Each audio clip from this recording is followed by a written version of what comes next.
இப்போ நாங்கள் நிறைய பேர்த்த வந்து சாக்கடையில் படுத்திருப்பாங்க, மலங்களில் கூட படுத்திருக்காங்க, குப்பைத்தொட்டியில் படுத்திருக்காங்க.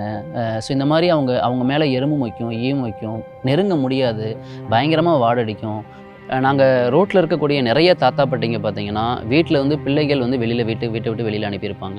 ஒவ்வொரு தாத்தா பாட்டியும் எங்கிட்ட கதறுவாங்க, என் பிள்ளை இப்படி வளர்த்தனே, நீங்கள் பிள்ளை என்னை வெளியில் அனுப்பிட்டானே, என் பையனை பார்த்துக்க மாட்டானே, என்கிட்ட இருக்க சொத்தெல்லாம் எழுதி வாங்கி என்னை அனுப்பிட்டானே.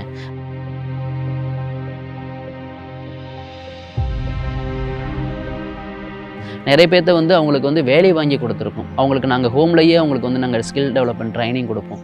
சிலர் இறந்துட்டாலுமே அதை நாங்கள் முறைப்படி ப்ரொசீஜர் படி எடுத்து அவங்கள வந்து முறையான அனுமதியோடு அவங்கள எடுத்து நாங்கள் வந்து ப்ராப்பராக அடக்கமும் நாங்களே பண்ணி அவங்களுக்கு ஒரு இறுதி சடங்கை நாங்களே எடுத்து செஞ்சிட்ருக்கோம்.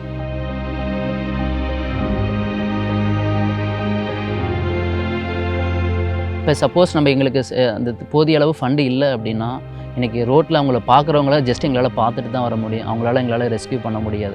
அவங்களுக்கு 3 வேளை ஃபுட்டு எங்களால் கொடுக்க முடியாது. அவங்களுக்கு மெடிக்கல் சப்போர்ட் எமர்ஜென்சி டைமிங்கில் எங்களால் சில சப்போர்ட்ஸ் எங்களால் பண்ண முடியாது. ஸோ பீப்புளோட சப்போர்ட் அதிகமாக இருந்துச்சுன்னா நிறைய உள்ளங்களை காப்பாற்ற முடியும்.